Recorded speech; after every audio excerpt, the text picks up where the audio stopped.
inside yourself. What do you want? Film ini dimulai dengan memperlihatkan seorang pemuda bernama David Lee yang terbangun dari tidurnya karena sebuah mimpi buruk. Di dalam mimpinya tersebut, dia seperti berada di dalam sebuah lab percobaan dengan selalu melihat sebuah bayang-bayang orang yang memerintahkannya untuk membunuh.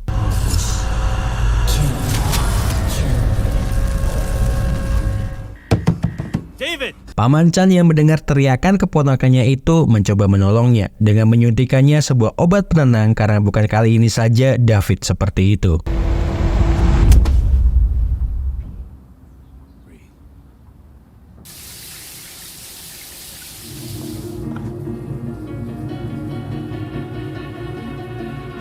Ketika dalam perjalanan menuju ke sekolah, Chan mencoba menenangkan David yang terlihat terus melamun memikirkan mimpinya tersebut dan mengatakan untuk tidak perlu khawatir akan hal tersebut karena mimpinya itu lambat laun akan segera menghilang. Sesampainya di sekolah, David bertemu dengan Mai di lorong sekolah yang kemudian mengajaknya untuk masuk ke dalam kelas karena guru mereka, Pak Henderson, terlihat sudah berada di dalam kelas menunggu murid-muridnya masuk mengikuti pelajarannya. Saat jam pelajaran berlangsung, Pak Henderson mengajarkan murid-muridnya itu tentang teori panggung psikososial, yaitu sebuah pelajaran yang mempelajari tentang pengembangan identitas ego melalui interaksi sehari-hari mereka dengan orang lain. Namun ketika dia sedang berusaha untuk menerangkannya kepada murid-muridnya, dia melihat David seperti tidak fokus dengan pelajarannya dan memintanya untuk menerangkan teori tersebut kepada teman-temannya sekelas. Isn't that right, Mr. Lee? Tetapi yang tidak disangka, ternyata David mampu menjelaskan teori tersebut dengan sangat mudah. Pak Henderson tentu sangat kagum dengan kecerdasan David yang mampu mengingat dengan baik pelajaran yang selama ini dia berikan. Thank you. Namun tak berselang lama, tiba-tiba sekelompok pasukan khusus bersenjata lengkap masuk ke dalam kelas tersebut dan membuat panik semua orang yang berada di dalam sana.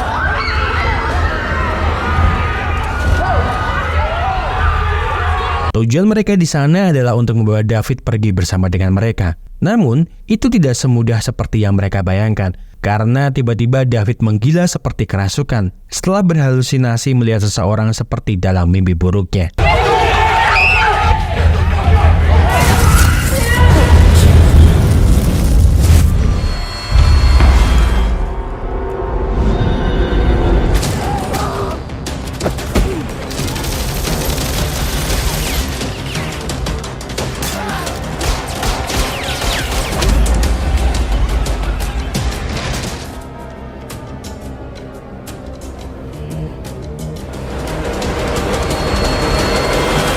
David tak menyangka kalau dia bisa mengalahkan orang-orang terlatih tersebut dengan kedua tangannya, yang malah membuatnya sangat ketakutan dan memilih untuk pergi dari sana.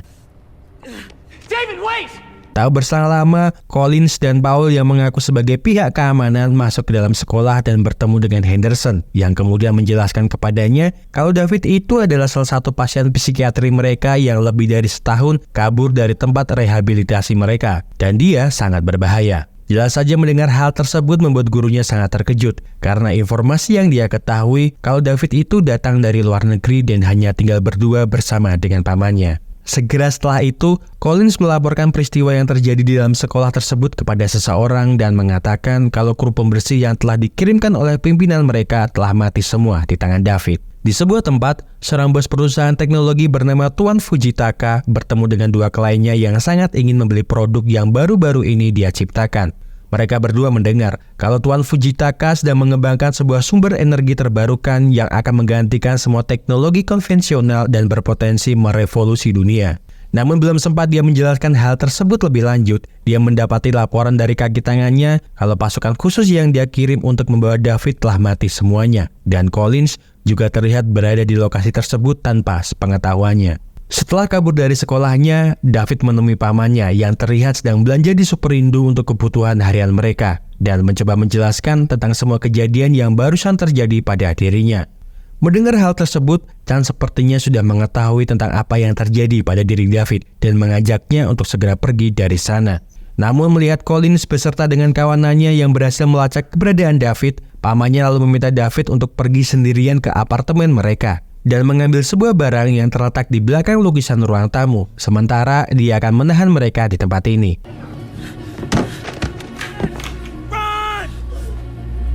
Dengan rasa kesedihan melihat pamannya malah ditangkap oleh mereka, David tetap berusaha untuk kabur dari sana, menuju apartemen untuk mengambil sebuah barang yang telah disembunyikan pamannya di belakang sebuah lukisan, yang ternyata itu adalah obat penenang untuk dirinya dan sebuah benda yang berada di dalam amplop putih. Namun ketika dia hendak akan keluar dari sana, tiba-tiba dia diserang oleh sebuah manusia eksperimen kiriman Collins yang berniat untuk membunuhnya.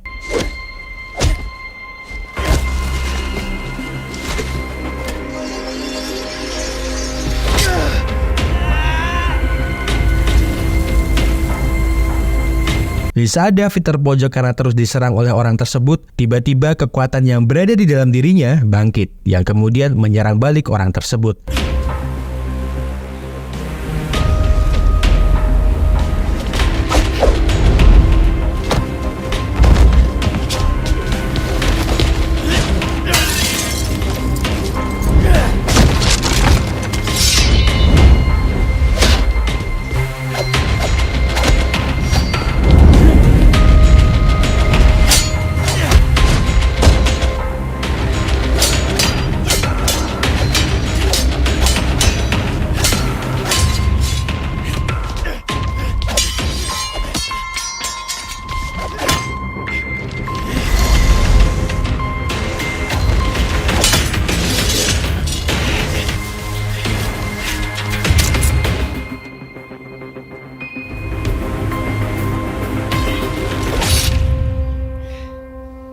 Setelah berhasil menghabisi orang tersebut, David kembali lagi pada jati dirinya yang kemudian berusaha untuk kabur dari sana.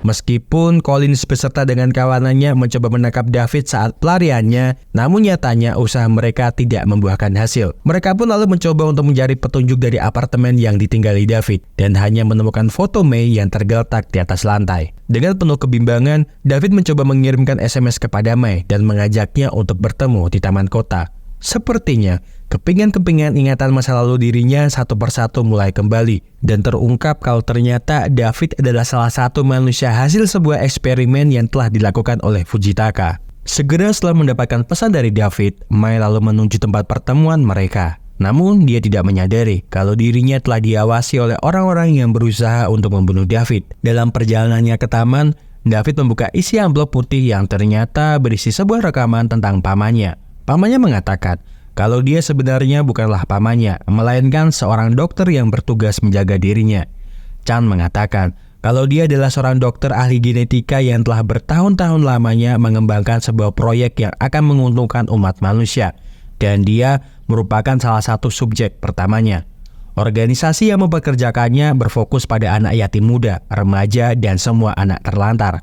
Mereka akan dibersihkan pikirannya dari semua kenangan masa lalu. Namun tidak semuanya berhasil, dan tidak ada pembenaran juga atas apa yang telah dilakukannya. Dia merupakan satu-satunya hasil eksperimen yang berhasil, tetapi terjadi sesuatu yang aneh pada dirinya, sehingga membuat dirinya harus tetap berada di sisinya dalam setahun belakangan ini untuk melihat perkembangan pada dirinya. Sambil terus mendengarkan rekaman tersebut, David pun kini telah sampai di taman dan melihat Mai yang melambaikan tangan kepadanya. Namun tiba-tiba dari belakang, manusia eksperimen yang telah dikirimkan oleh Collins berniat untuk membunuhnya.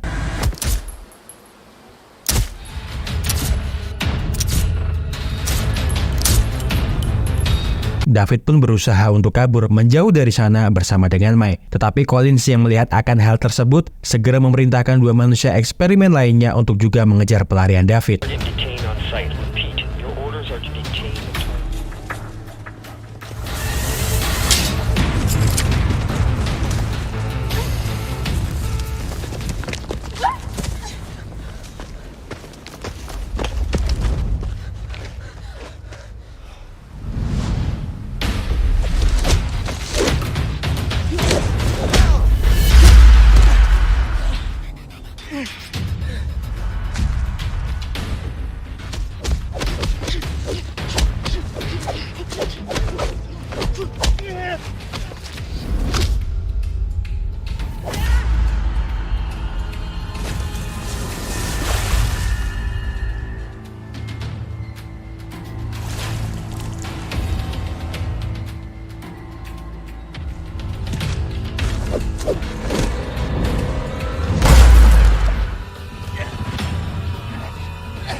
Dalam keadaan terdesak, kekuatan tersembunyi David pun keluar kembali, hingga akhirnya dia berhasil mengalahkan mereka dengan mudahnya.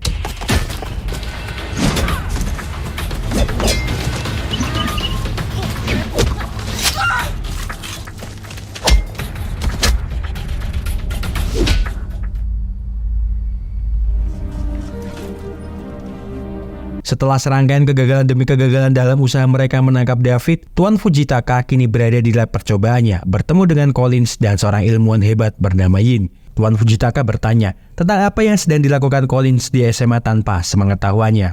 Mereka harus mengingat dengan jelas kalau keberadaan mereka di sana adalah bekerja untuknya. Berbicaralah saat diajak bicara dan tujuan kalian adalah untuk mengabdi. Yin pun meminta maaf akan hal tersebut karena Collins bertindak atas perintahnya, dan kebetulan bosnya berada di sini. Yin pun juga akan menunjukkan hasil eksperimen terbarunya yang lebih baik daripada David.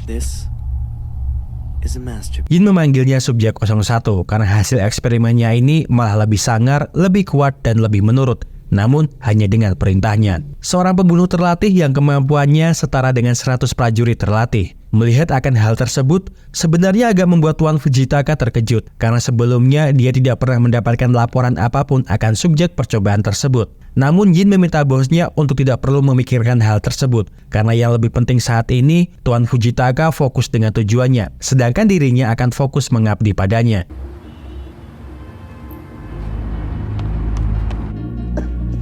Mai yang berhasil mengejar David mencoba untuk menenangkannya dan mengatakan kalau dia akan selalu ada untuk dirinya walau apapun yang akan terjadi pada dirinya. Namun Mai pun harus mati karena terkena tembakan di kepalanya oleh beberapa pasukan khusus yang berhasil mengajar mereka berdua, dan David pun kini berhasil ditangkap oleh mereka.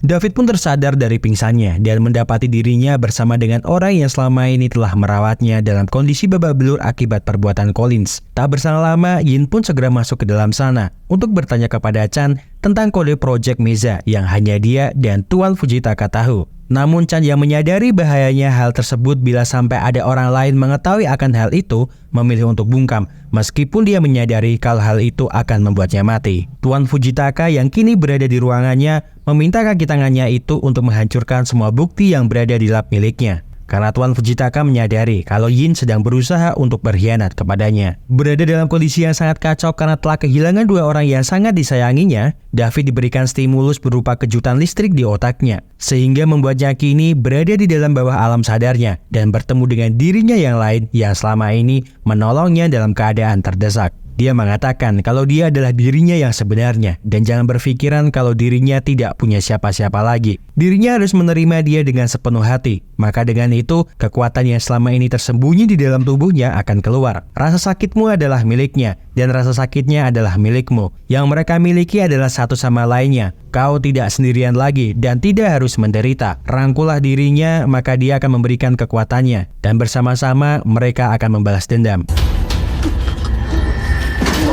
Menyadari kalau mereka berdua akan dihabisi oleh Tuan Fujitaka dengan mengirimkan beberapa anak buahnya untuk menghabisi mereka, Yi terpaksa mengeluarkan kekuatannya hasil dari eksperimen yang telah dia kembangkan sendiri.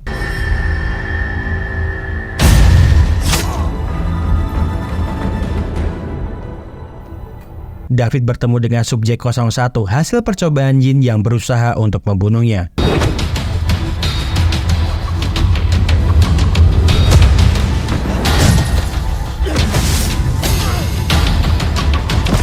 David terlihat sangat kewalahan untuk menghadapi subjek 01 hingga akhirnya dia mengeluarkan kekuatan tersembunyinya dengan tetap mempertahankan kesadarannya.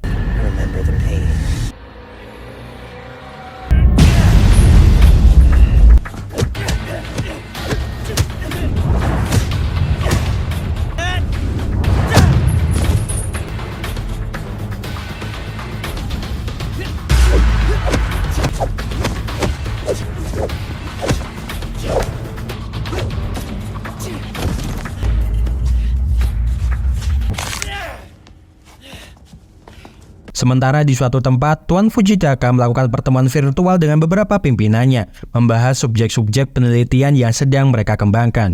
Mereka bertanya tentang bagaimana dengan kemajuan proyek Mezamero, karena dengan kehilangan Yang, kemajuan mereka menjadi melambat, dan bagaimana perkembangan dari subjek Yin. Tuan Fujitaka mengatakan kepada mereka kalau dia bisa mengendalikannya dan akan tetap terus menjaga kepercayaan yang telah diberikan mereka kepadanya.